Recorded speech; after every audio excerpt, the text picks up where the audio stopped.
Hey everybody, Spring Ripper here. I'm talking with the head developer of a guy who's made a video game. Hello, my name is Petr. And so, why don't we talk about the game that you've made?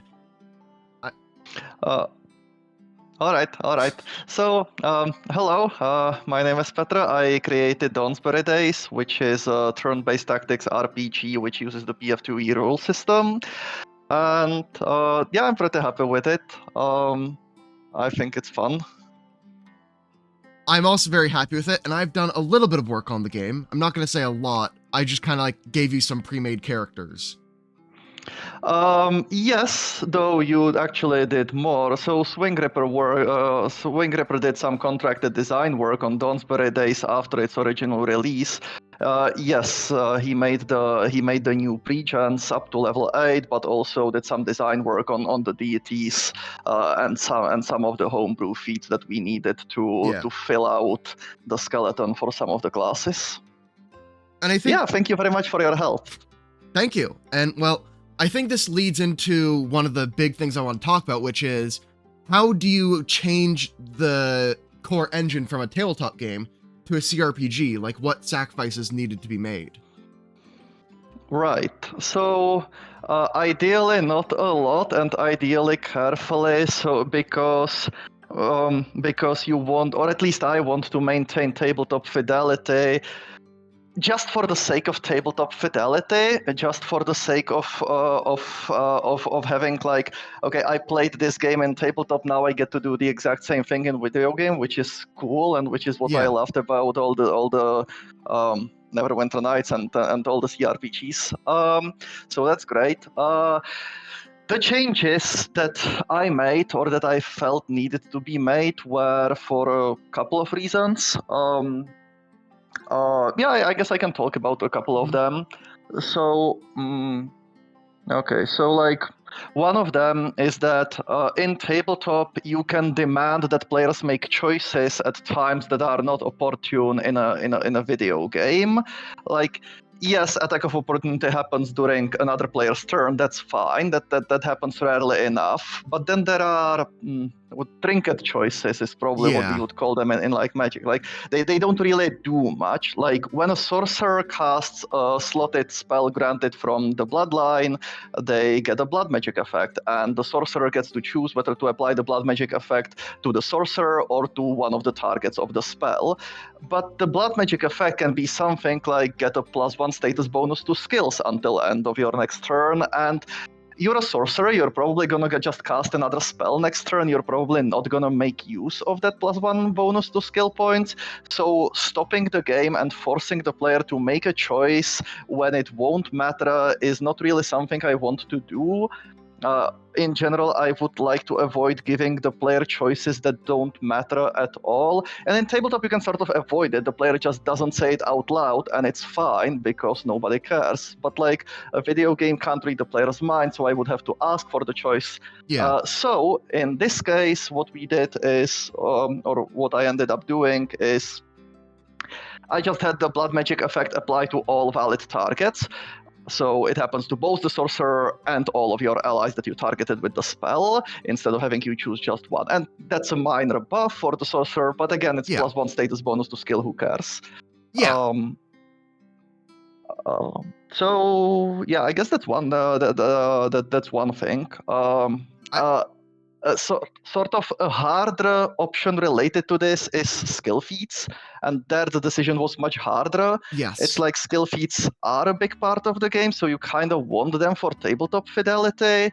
On the other hand, there's a lot of them, and like, yes, the Dawnsbury Days might not have all of them. I could limit it down, but it's still forcing the player to make a choice from 20 feats at level 2, and it's like, they don't really matter all that much. They don't do all that much, but a player will want to make the best choice, to make a good choice, and so will spend time, and that sort of feels like wasting the player's time a little in the context of Dawnsbury Days. So that's why skill feats are excluded. But this one is close. I can easily see deciding in another direction and including the skill feats, possibly like adding some homebrew ones that are more combat relevant. Like, it was a choice, but in this case, I decided this way. Yeah. And I definitely think that with skill feats in particular, so many of them are designed to be, you are now good at this out of combat scenario, that limiting that list down, then making it curated in such a way that all of them have something you can take at trained, and maybe most of them have something at expert, and needing to find stuff in those regards that doesn't present the players with trap options would be a challenge. There was even a point back during Quest for the Golden Candelabra when I first developed Dawnsbury Days, where we considered, or where I considered not even including skills because they also barely matter during combat. Now they are so interwoven with various combat-related actions that it ended up not being possible cutting them, and so they needed to be there, and so they are there. And now with the expansion, all of the skills will be there aside from lore. But it's still forcing the player to make a choice. And when Dawnsbury Days tells you like survival, and the description of the survival skill is like, Dawnsbury Days doesn't use the survival skill, but you can still pick it if it fits your character concept. Like, at least you know, but also it's causing you to make a choice that doesn't matter that much. And so I feel it's still an imperfection in the game. I just didn't know how to deal with that better. Yeah. And I think that's probably the best way to do it, because that way if somebody wants to make a mod that then wants to use survival, and they can then have the option right there, and it doesn't break configurations with other mods that might want to add something that uses survival. Like if somebody were to make a Ranger Plus or whatever, that's more of a survivalist. True. And I can see maybe the roguelike mode uses the survival skill. It does have the skill challenges. Yeah, definitely. So I kind of like that it's there, even if it says this isn't useful in the main adventure, because I think so much of Dawnsbury Days' identity has kind of changed to be a you mod it type game. Now, there was you mentioned trap choices. Yeah. So, I guess that's so one of the design goals there was also to like ideally not give the player trap choices. I guess you would be familiar with that as well, given that was one of our objectives for the pre-gens. Yeah. And I'll probably, like, because I'm editing this, I'll put, like, the list of requirements you had for the pre-gen characters on screen, because it was a list. But I really appreciate having a list as opposed to not having a list. I'll say that. Yeah. So, it's still somewhat of a problem, but I think we did some work on it. So like there are spells and there are feats that work but don't really do all that much. Like we could include, say, skill feats that allow you to use nature instead of medicine, like the nature medicine. Yeah, not sure the exact medicine. name. Yeah, but it doesn't do enough to I think merit inclusion. So some of the, obviously most of the feats from the tabletop game that are missing in Dawnsbury Days are missing because they would either be too difficult to implement or just there was not time to implement everything because the tabletop game is so huge. But some of them I think were excluded on purpose. Yeah.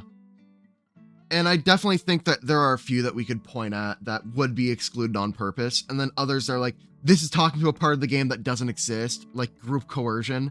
There's never a scene where any character is pre-written to be trying to demoralize a group of people. Like that's never a thing that happens. Like out of combat. True. And so now I kind of want to talk about adventure writing, because you kind of differentiate from even adventure paths by writing a linear story. And I just want to know what that process was like, because I want to know if you've done any previous story writing before, because I think Dawnsbury Days is pretty good. I consume a lot of isekai anime, as it's just kind of like that power fantasy, that fun vibe. There's like this meta element to it, and I feel like Dawnsbury Days scratches a very similar itch in a way that I think is less completely unrespectable to mention that in public.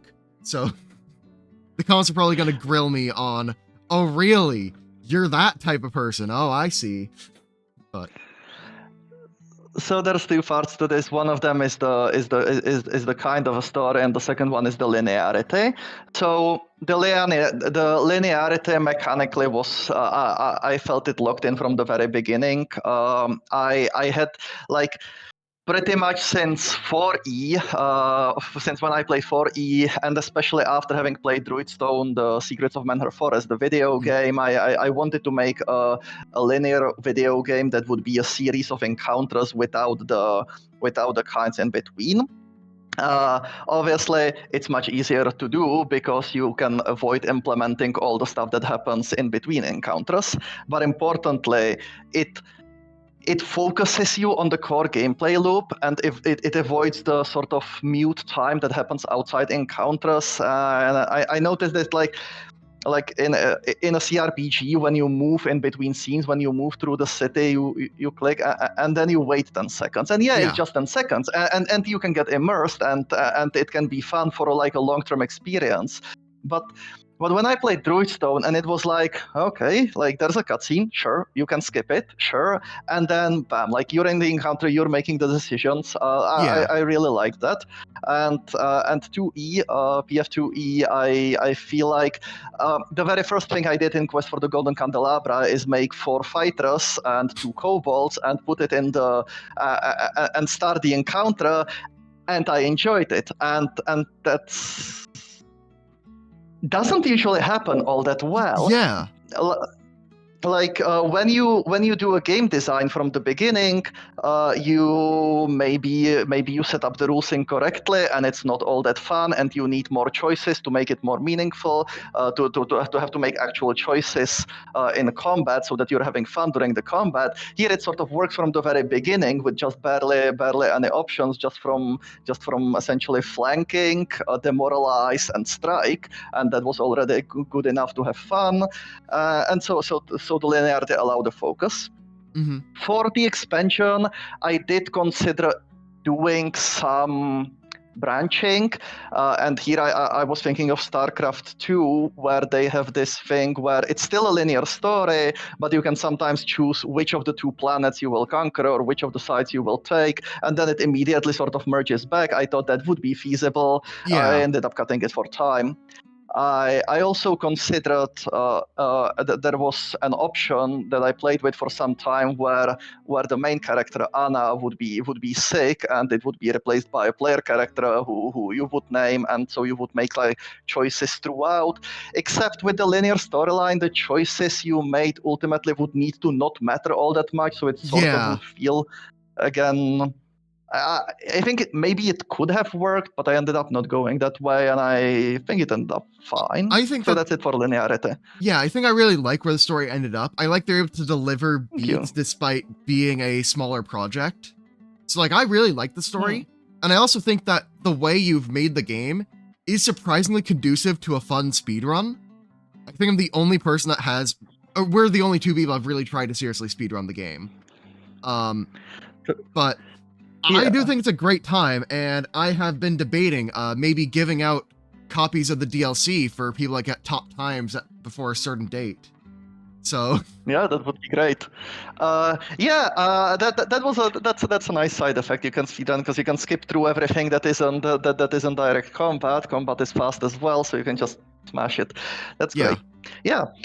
Now, the other part of the question about the story is, so Dawnsbury Days is, it's like an optimistic good versus evil story of young adventurers fighting monsters from around the town, and it takes place in a world that plays by the rules of PF2E, like, and they are aware of it. And yeah, I like that as well. So this happened because, well, first off, I like stories with happy endings, and so I really needed the story to be optimistic and to end like in a total victory, and also because much of the inspiration of Dawnsbury Days and is the kind of role playing that I did. In Neverwinter Nights era, it was so like, you go into the dungeon, you kill the monsters, and you save the city from the plague. And this gave, I think, Dawnsbury Days some kind of nostalgia into it. Like, and so that's something I went into as well. That's I mean, the OGL enabled that as well a little bit, because then you can like use the stuff that like D&D is now 50 years old, right? Yeah. I think there's a celebration this year, and so writing a story for PF2E is fun because you don't need to create everything. You can sort of use all of the fun stuff that players might already know. You can have a chest transform into a mimic, and you can speak about heaven and about and specific spells, and I like playing like with this history. Oh, yeah, for sure. And so, for a lot of the story, it is this very archetypal good versus evil. We go through, we're winning, and then it's a big happy ending at the end. And I also want to Yes. ask, did at any point you felt restricted by what you could do via the rules engine? Somewhat. It was, but it was never. I don't think it was unsolvable. Except, okay. So I have two stories here. So first off,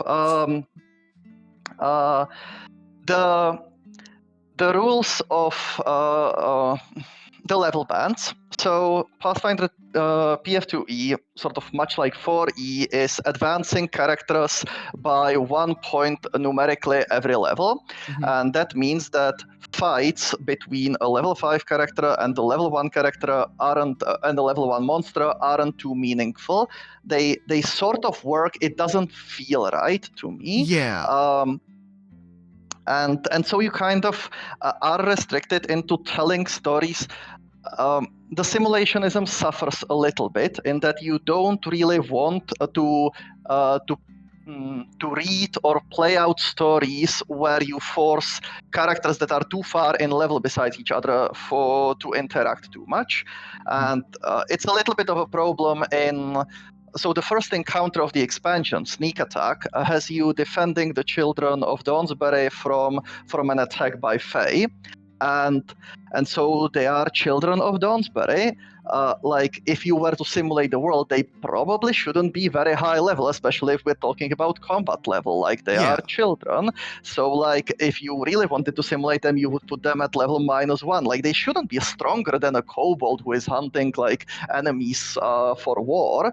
Yeah. But if you put them at level -1 and you put them in the encounter, it won't work. They will die outright to Stiff breeze at that anything, point. and they will be unable to assist. So I put them at level 1, sort of as a like, you can kind of suspend your disbelief fine. They're level 1, and it can kind of work. It still would be better if they could be a little higher level, but that would be straining too much. So that's one thing. Like that sort of the level banding. Another thing is sometimes I couldn't. The expansion is the Profane Barrier, a story about well, that I don't really want to spoil all that much now, but a story that is very good and all of you should play. Yes. Well, it starts with the kidnapping and then you discover more stuff. Yeah. But originally, my original idea for the expansion was the healing sickness, where there would be a thing where Dawnsbury would suffer from the healing sickness, which would be a disease where if you tried to heal magically, it wouldn't. The healing would fail, and you would get a headache, and so sort of this would be a problem, and you would have to discover other issues until eventually you travel to the plane of positive energy. You defeated the whatever monster was causing this and cured the sickness, I thought that was a pretty cool story, but it ended up not working out. And one of the more serious problems was that you can't have a healing sickness that prevents healing if it's important for the player character to be able to have a cleric whose main thing is healing. Yeah. Because then like you could sort of invent justifications like, oh, but the main characters are immune to the sickness, or they are blessed by the gods. Like you could sort of kind of make it work. It didn't feel right. Yeah. Well, that ended up not working out. But I think the new story is fine as well. Yeah, I really like the new story, and I could definitely see that being a restriction on it. For me, as a tabletop GM, I kind of struggle with similar beats of sometimes the level bounding is in your way, but I found a lot of the time it enables me to show growth in a way that's very satisfying. And so that growth even happening over such a short time, it feels good to then go, wait, that's a creature that I saw way back then. And there are like a few moments in like the very end levels of the DLC where you get to see just how far you've come. Yeah, or even at the beginning, right? Like in the first chapter of the DLC, when you're fighting the Dretches and the Abricandilus that you previously fought in at character level 3, and suddenly you're fighting many of them, and you're just sweeping them with fireballs. I think that's nice. Yes. Yeah, no, I think that is like the essence of what growth feels like in PF2 to me. And that's why I really like your decision to not use like the proficiency without level. Because I think that with level, it gives you so much more texture in terms of the types of things you give and how it shows growth. Yeah, I think that I think that did work out. Yes. Yeah. And I know that one of the things that was changed quite a bit was like encounter design and custom monster design, as well as like treasure in the adventure. You know, the very GM side stuff that they do behind their screen. You know, most time for a GM, they run a monster once for their group and then they put it away. Because that's usually when they make a custom monster, they use it once or twice. But you as a dev, you're writing a monster set that appears once or twice, but it's experienced hundreds, thousands of times. Oh, right. Yeah, so like you're saying like that during all the playtesting, we got to change up to modify the monsters as players played it and that. Yeah, and that's not something a game master can usually do, because like after they introduce monster, it's usually locked into that setting. And like after something touches the table, it's usually permanent. Right, and if you're writing an adventure, you still don't really have time to do that many playtests to be able to change all that much. Yes, yeah. So yeah, we did tinker with like adding a monster or reducing numbers, adding numbers. The hexahedron got changed The like hexahedron 4 different times. I'm gonna put the art for the hexahedron on screen, but not have it stat block. If you know, you know. That's all I have to say about that one. Oh boy, it was a thing. That was a powerful monster. Still is probably pretty powerful. Oh yeah, like it's still one of the things where I see that I'm like, oh gosh, because I remember what it did to me in the early playtests. It was that is the monster that made me learn the kill all monsters command. It was yes. I think that we're going to discuss this one in detail, but I'm just going to say, for those of you that want to know what this monster generally does, it is a hexahedron that just kind of floats around, and it would force you to make saving throws against random beams. And so it would like target your party members, they'd make saving throws, and your party at this point was, I think, level 6, and you would have to make DC 30 saving throws. So the most save you could have is like a plus 14, so you're only like succeeding on a 16. So crit failing is the common option. It was You would crit fail, you would take damage, you would get slowed too, and confused, and poisoned, and yes, that was a powerful monster. Yeah. Its numbers are a bit less now. Yeah, and now it's doing things. It's like partially affected by multi-attack penalty, right? And stuff like that, where it's now making attack rolls versus DC of the person, so it's affected by cover. And not affected by cover, but it's affected by prone. it's kind of weird how that all shakes out, but it feels better now. Now, like, tripping it is a thing you can go for in your higher difficulty runs. Yeah. If we were to go back to things that to things that pose some challenges, we can talk a little bit about ray attacks. Yeah. PF2E doesn't. I feel like it doesn't support ray attacks particularly well, because in a ray attack you kind of want to have cover relevant because you want to hit with the ray, and so you want to have like dexterity relevant, but also if the ray is inflicting a magical effect like confusion, you also want to have your saving throw against that matter, but you can't really do both, because if you force a saving throw, then your dexterity and your cover and your defense doesn't matter, and if you do AC, then your will save doesn't matter, and you can do both, but then the monster will just not hit because you have to pass 2 checks. And then you need to put so much power to its attack, you just make a really swingy encounter that isn't fun to play. Right. So we ended up using sort of the Shadow Signet style thing where you make an attack roll versus saving throw DC, which kind of works, but it still doesn't apply cover, so it's still not perfect. Yeah. But it's alright. Yeah. I think it now feels more right. And yeah. I have my way of cheesing out that encounter and like not playing the game the way you wanted it to be played, but I found that's the most effective way to do it. Because that was for me bashing my head into the wall trying to beat the original version. I didn't beat the original version. I got down to 3 HP and then wiped. Oh, still good. No, I think the very original version I did beat, and then I said its numbers are 2 levels too low. Because I was able to stick all my debuffs and got down to like -7 total AC. Or something absurd. And I was able to beat it to death.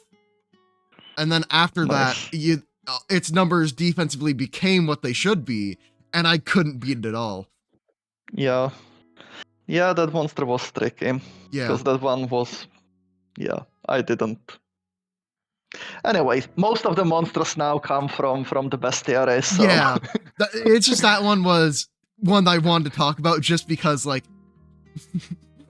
the playtest experience, that monster kind of became, like, the thing to talk about. Like, I think half of the playtest feedback was about that monster. It was. Nice. Yeah. And I want to go talk on the treasure point, because we kind of went off on the monster design.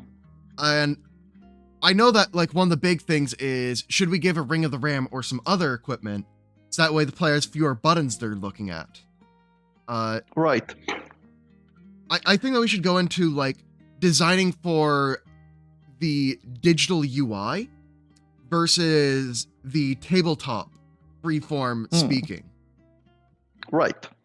So here's the considerations I took in mind when designing Treasure. So first, the way Treasure in Dawnsbury Days works is that, so you begin with 60 GP at the beginning of level 1. You buy any level 1 shop or below, level 1 item or below from the store. And then at the end of each encounter, you gain a pre-selected, pre-designed number of gold, as if looting it from the enemies, and you get a pre-designed loot as if collected from the enemies. So the idea is that the loot that you get after the end of each encounter should be wealth appropriate, so that in each level you gain sort of the wealth you're supposed to have, so that so that it feels like a tabletop campaign. So that's one consideration.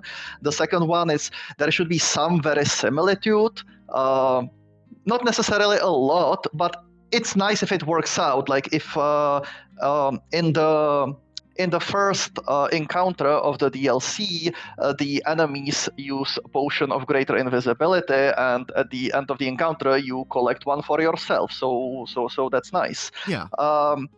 But it doesn't necessarily have to be. I mean, it freaking has that joke about like the slime drop the potion of health or something. Like you can. It's fine if sometimes the loot doesn't make sense. I also remember the +1 sword hidden a pillar very early on in the first adventure. Right. Yes. The third thing is I want the player to sort of ideally win, especially on lower difficulties. So it gives items that could help them most directly. So healing potions are somewhat overrepresented. I am afraid that a player on their own will choose not to buy healing potions because they are consumables, but they are useful. They can enable you to survive an encounter where you would otherwise die. So I try to give some healing potions. Next one is to introduce new mechanics. So the level 1 encounters give you some +1 weapons, hopefully indicating that you see that +1 weapons are good, and when you next encounter a store, you will buy +1 weapons for the characters who don't have them yet. For the same reason, the very first encounter of the expansion at level 5 will give you a +1 armor piece, so that you know that +1 armor is now available, and maybe you will buy it for your other characters. There are some specific situations where I needed the player to have an item. Most notably, there is one enemy which has regeneration, and so 2 encounters before you encounter that enemy, and before you have a chance to go to the shop so that you can sell this item, you gain you get a weapon which is with the chaotic rune, which can bypass that regeneration. The anarchic, I think it is. Oh, anarchic, right. Yeah, so that you have a way to kill this monster if you happen to not have any other way of penetrating through the regeneration. And then it's what you said. So I removed the Ring of the Ram from the loot because it's good, but it also adds to the complexity of the user interface and the complexity of what the player can do. So Ring of the Ram is a worn item that allows you to spend 1, 2, or 3 actions to deal 2d6, 4d6, or 6d6 bludgeoning damage, I think. And it has a set DC of Fortitude DC, maybe. It's something along those lines. Yeah. And so it sort of works, but it's permanently available, so it sort of adds a button into your bottom bar that you can click to activate it. It goes away after you use it once per day because it's a once per day item, but still. And what I've noticed from players playing Dawnsbury Days is sometimes you don't know what to do, especially with your third action, and you sort of stare at the bottom bar, click the context menus, and see, like, what can I do now? You look at the maneuvers, and you're at sort of -10 map. You don't really want to do any of those. You look at Demoralize, you're not trained in Intimidate, and then you're sort of... And the more options you have, the more things you need to consider. And then that sort of wastes your time. Now, it's fine if you're signing up for it. The problem is if I give the player a Ring of the Ram, the player will not want to sell it. It could become useful, and maybe I will sometimes have the option to use that one action. But now it's an extra opportunity, an extra thing that I have to keep in mind. Or in each time I take an action, is it better to do a Ring of the Ram? Maybe he would rather not have the ring, but can't bring himself to sell it. That's actually a problem with the inventory overall, in that because selling gives you back only 50% of the gold, and it's important that it doesn't give you back the full value, both for tabletop fidelity, but also otherwise it's just kind of getting items is meaningless, because you might just as well get the gold and get what you want, which is less interesting.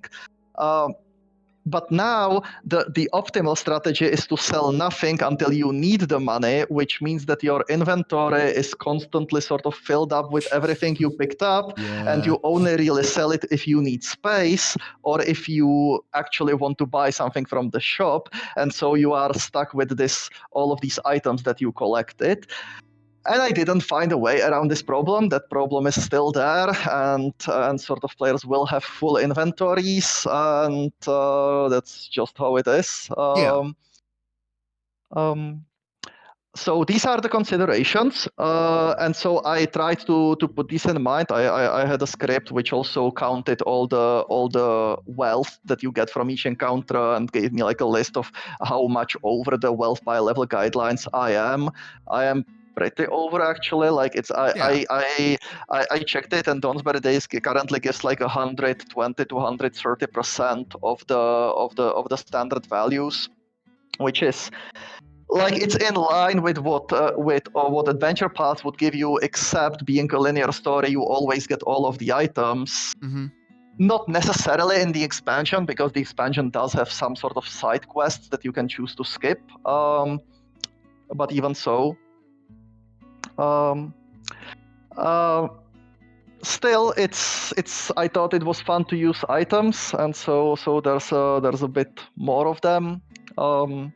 I would say the most important considerations were to make the player survive, to show the players that important item. Dawnsbury Days has a tutorial which is about 3 minutes long and doesn't teach you much beyond how to strike, how to cast a spell, and what's the multiple attack penalty, and how to heal somebody dead. So that like on the basic medium difficulty you can manage your way through the campaign, but it doesn't tell you what magic items are. It doesn't tell you about fundamental runes, in part because fundamental runes didn't yet exist in Dawnsbury Days when it was originally released. They will be like runes. The rune system will be added only with the expansion. So if you were playing a monk, you wouldn't know that you can get the hand wraps of mighty blows to increase your attack and to increase your number of dice. And so for this reason, one of the early encounters gives you hand wraps of mighty blows. For a similar reason, one of the early encounters gives you a gate attenuator. It's probably useless. You will probably sell it because you're probably not playing a kineticist. But if you are playing a kineticist and you didn't get it, you might not even be aware that like such a thing exists and is important for you. Mm-hmm. And then, yeah. So those are the considerations. I think all those are like, I think now the audience is starting to respect how much goes into designing this type of game. Because I think that some people hear, oh, it's a linear game where there's like 20 encounters. How hard can that be? Yeah. Because I think that there is like an element of, yeah, I run 3 encounters every weeknight. Like that should only take. It can be tricky. It's like it's not necessarily needed. Like the very first encounter I had, I never actually played a full white room, no terrain encounter at all. Even the very first one already had some trees. But the core gameplay loop of Dawnsbury Days combat is you get numerical modifiers to your attack through the multiple attack penalty, through status effects on your enemies and on yourself, but especially on your enemies through demoralize and flanking, and through prone. And then you sort of move around, twisting around the enemies, making conga lines until you kill all of them. And that ended up being fun. Like this core loop, even without any abilities, ended up being fun. And so this reduces the pressure on encounter design in that you don't necessarily need the maps to be interesting in order to still have fun gameplay. So that felt nice, but also yes, ideally you do want them to be interesting. So like you want to have cover pieces and different strategies to do for each encounter. Yeah. And I also know that a lot of people pick up Dawnsbury Days to learn the Pathfinder 2e type of rule set. And so, Yes. and I know I've recommended the game to people that are looking to learn the Pathfinder 2e rule set. And I've said, hey, go buy this. That was before I got free keys. And but you know what? I did push a few sales, so. Nice, thank you. It is. That's also another reason to focus on tabletop fidelity. Yes, I agree that it is. I mean, I did learn first edition through Kingmaker, and so that's certainly valid. All right.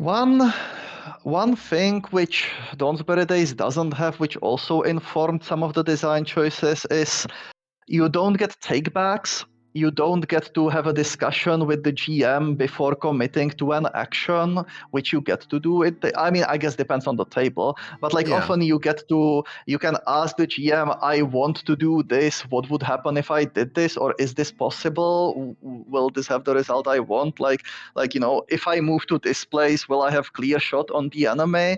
Or maybe if you intend to take an action that's a bad idea for you, maybe the GM will ask you, are you sure you want to do this? Yeah. In Dawnsbury Days, there is no GM, so this is harder. I guess the spell that was modified here for this, the most important one is haste. So in tabletop, haste allows you to strike or stride. Yeah. In Dawnsbury Days, haste allows you to strike or make a move action. And so the reasoning is this. You are hasted, and you already spent your free actions, and now you want to take a step. And you sort of click next to you, and you take an attack of opportunity from a neighboring creature, because the neighboring creature strikes you, because even though you only moved 5 feet, you made a stride and not a step, because you can't make a step because haste doesn't allow it. Yeah. I didn't want this to happen. Like in tabletop, this would not be a problem. You would say, I take a step. GM would say, no, you can't do that because you only have a hasted action that allows you to stride, and it doesn't happen. Or you would roll back. That's fine. In Dawnsbury Days, I could still like pop up a dialogue box asking the player, are you sure you want to take the attack of opportunity doing this? Yeah. And that would work as an alternate option. And sometimes it happens, like Dawnsbury Days does like pop-up dialog boxes to have you confirm that, for example, like the biggest example is if you are sustaining a spell and you would decide to use all your actions without keeping enough to sustain it, it warns you that the spell will expire. So I have that option, but I don't like popping up these dialog boxes too much, because once you pop up the dialog box, the implication is that the correct idea is to say, no, I don't actually want to do this. I want to listen to what the game is suggesting. Yeah. But then maybe you actually want to take the step, maybe you want to raise that attack of opportunity, and now it feels bad because the game is telling you not to do that, essentially. Yeah. I did consider, for a similar reason, like giving you an attack, giving you a warning where you're trying to cast a spell under an attack of opportunity, but it still feels like, yeah, I want to cast a spell, I don't want the game telling me it's a bad idea, I want to cast it. So the result ended up being allowing haste to allow you to step. It's a thing on tabletop fidelity. It reduces tabletop fidelity, but I feel like the benefit to the game in the CRPG context is stronger than the downside it brings in terms of fidelity. And I know that for me, when I'm looking at all the different like things, I don't know how to put it, but like on a map, the part that makes me want to roll back, like even as an experienced player, is can I get there in a sudden charge? I only get to see one stride of movement away, so there are a lot of times I was 5 movement short. So in my speed runs, I actually memorized the maps and where I could sudden charge to and from different tiles. So I have like a plan of how far I need to move before I'm able to sudden charge to enemies. Yeah, so like I just, yeah, that's like the one knowledge check of the speedrunning is, are you wasting actions with sudden charge? The rest of it's pretty just like reflex, make twitch decision making. You can, yeah, and it's a skill you can learn. Like Yeah. you have the battle grade, and you can learn to count it pretty fast, or to just sort of gain the experience. And at some point, you will look at the map, and you will just have this sense of whether it's enough or Yeah, not. definitely. You do Uh, develop that sense pretty quickly. Ideally, yes. Like ideally, there would be an undo button. You would do sudden charge. You would strike the first one. You see that you can't. You click undo. You return to the original position. You do your move, and then your sudden charge. It ended up being too Yeah. difficult to implement. So we don't have an undo button. Yeah, it's totally fair. I'm just like, that's the one thing that got me several times. Yeah. But no, I totally agree with you on there. But, I just think it's funny that I'm like, oh, wait, I'm 5 feet too far. No. And I waggle my great sword from like 5 feet too far away. Because pull-ups didn't exist I mean, yet. it happened. I saw it happen. I saw it happen to me as well. Less now. I Yeah. got the sense now. Yeah. And so I know that the big rules engine update was reach weapons. And so Yes. that's a big thing that's coming in V3 is we have reach weapons now, guys. You can play pull-on Right. fighters and bring a bard without mods. Right. Yeah. So at the same time as the release of the expansion, the base game will be updated to add the Bard and the Oracle and the new feats and spells and items and runes and all the stuff over the past half a year.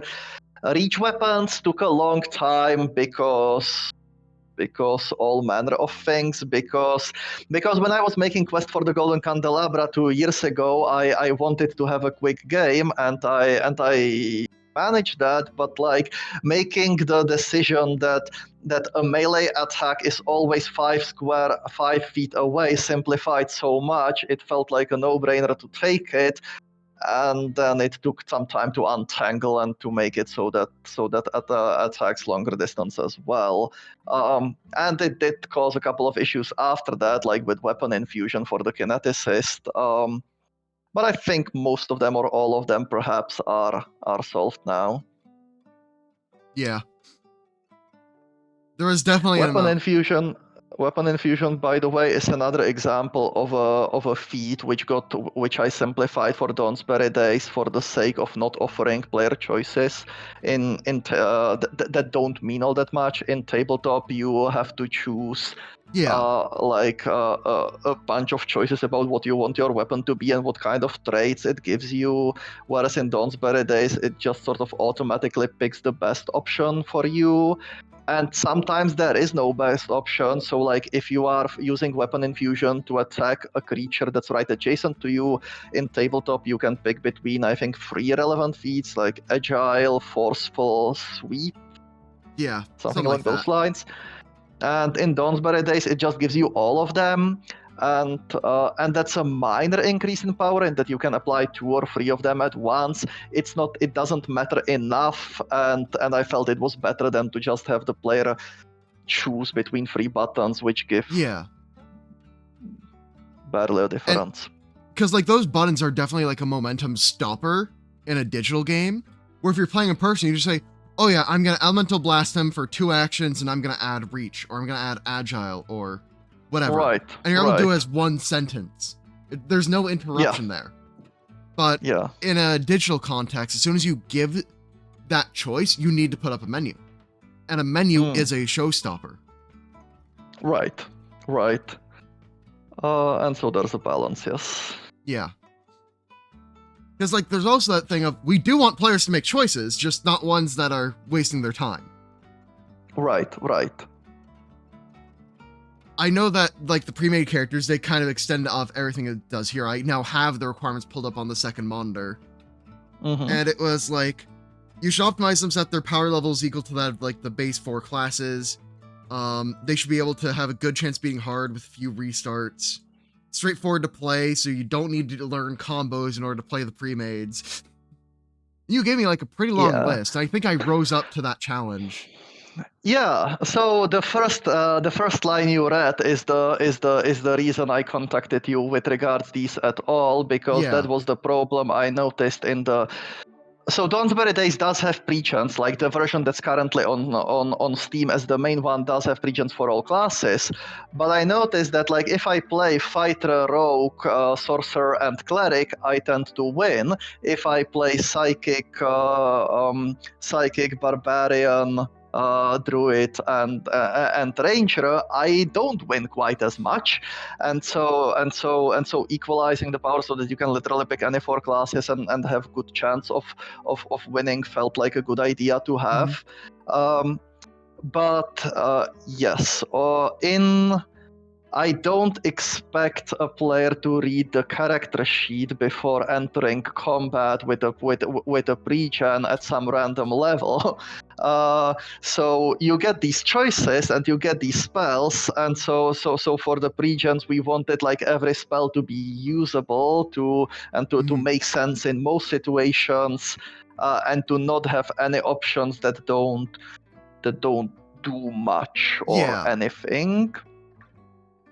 And yeah, I think that ended up. I still think I need to make some change. I think chaotic spell needs to go and get replaced with something, except the sorcerer doesn't really have any all that good level 8 feat. I don't think. Maybe some lower level feat. I still think the sorcerer has enough power in it, and I do think that like now that reach weapons are in the game, maybe Magus should use a reach weapon. And for my audience that are wondering, I had creative control over every class that wasn't part of the main 4. I had to keep the main 4 pretty close in mechanical identity to what they were previously. Yeah. Because like the Dawnsbury 4, that would be a party that those are like so closely tied to the identity of the game, I couldn't change it. So I couldn't make Safi a wrestler, sadly. That was not like on the cards for me. That would have been the change I made, but...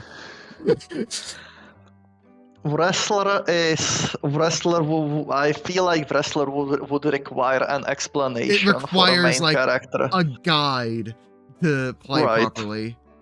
But I do think that like the punch champion, you can get away with it because like D6, agile, shielded, tank, protector, and then like you have maneuvers as like a major thing, and athletic rush pushes you to read how to use athletics. So I think and the classes that are not the 4 quick party classes can afford to get away with more because you can expect more more interest in learning more complex play styles from a player who chooses a non-standard class. Yeah, and I want to have one thing that was playing in a slightly non-traditional way, and it's still playing the role of tank. It's just not doing it in the way that a fighter would, which I think was also like important for class identity reasons. Yeah, that was also that's why Ranger needs an animal companion. Yeah. I gave Druid an animal companion as well because I felt like that was unique for those classes, so I felt like they should have that. I tried to really lean into the class part of the pre-gens. Like, I tried to lean in as hard as I could to, oh, this druid has this spell that can debuff AC, so I'm going to take that. I was really trying to force my way through everything I think would make me want to play the class. Yes. Class and focus. Right. Yeah. So, in conclusion, buy Dawnsbury Days. It's on Steam. I'll have a link in the description. Thank you for coming on. You're a pleasure to have. Thank you. It was nice to talk about some of the design aspects of Dawnsbury Days and the Profane Barrier. And yeah, thank you. All right. So with that, like, subscribe, play Dawnsbury Days, and I'll see what I'm gonna do in terms of how I'm gonna distribute these keys, because I am open to the speedrunning challenge. Comment down below if you would be interested in seeing that. I would. All right. All right. I'll chat with you all later. All right. Ending recording now.